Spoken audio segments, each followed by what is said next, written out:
Барлығыңызға сәлем достар. Бүгін сіздерге қызықты деректер каналы біздің өмір сүріп жатқан планетамыз жер туралы мәліметтерді ұсынады. Видеоны қарамас бұрын міндетті түрде каналға тіркелуді ұмытпаңыз. Сонда сіз қазақ тілді каналдың дамуына өз үлесіңізді қосасыз. Жердің литосфера қабаты үнемі қозғалыста болады. Жер қабатының үнемі жылжуының нәтижесінде құрлықтар пайда болған.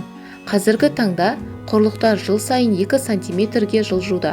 Соның қозғалыс әсерінен түрлі қақтығыс кезінде жер сілкінісі орын алады. Ғалымдардың зерттеуі бойынша бастапқыда жер бетінде тек бір ғана құрлық болған. Ол бізге Пангея деген атаумен белгілі. Ғалымдардың болжамы бойынша болашақта бұл географиялық түзілу қайта орын алуы мүмкін. Біреу білсе, біреу білмес.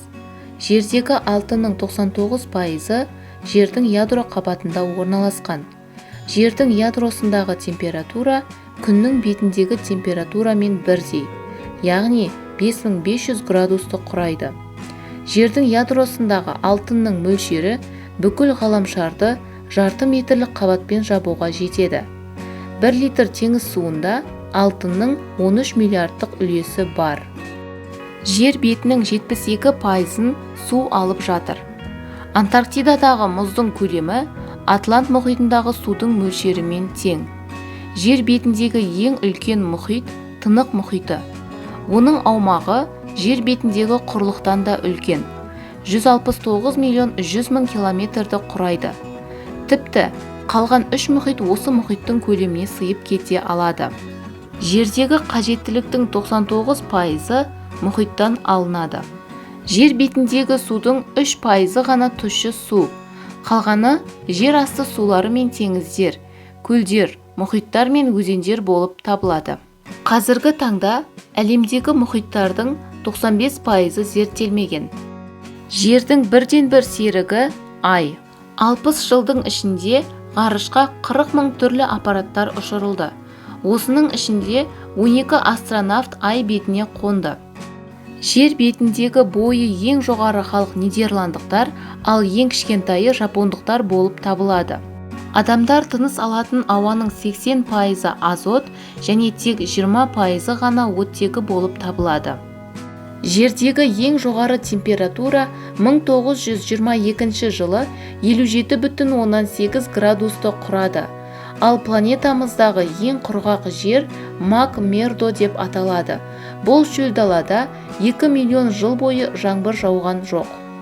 Ғаламшардағы жанартаудың 90%-ы судың астында орналасқан.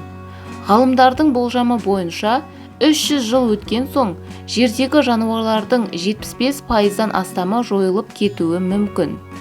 Жердің күнді айналатын жылдамдығы 107,826 км сағатты құрайды. Күн сайын жер атмосферасында шамамен 100 тонна кішігірім метеорит түседі. Адам ешқандай киімнің көмегінсіз 19 шақырым биіктікке дейін ғана шыдауы мүмкін. Ары қарай арнайы скафандр болмаса, адам бойындағы қанның өзі қайнап кетуі мүмкін. Ғалымдардың зерттеуі бойынша жер бетінде ағаштар пайда болғанға дейін алып саңырауқұлақтар өскен. Және де ғалымдардың болжамы бойынша жердің жасы шамамен 4,54 миллиард жылды құрайды. Жер бетіндегі ең биік шың Эверест шыңы. Оның биіктігі 8849 метрді құрайды. Ал жердің ең төменгі нүктесі Мариан шұңғымасы. Тарихта Мариан шұңғымасында 2 адам болып көрген. Міне достар, бүгінге айтар мәліметтеріміз осымен аяқталды. Сіздерге бүгінгі видеода айтылған мәліметтер қызықты болды деп ойлаймыз. Егер сізге видео ұнаса, міндетті түрде видеоға лайк басып, каналға тіркелуді ұмытпаңыз. Бұл қазақ тілді каналдың дамуына үлес қосу болып табылады.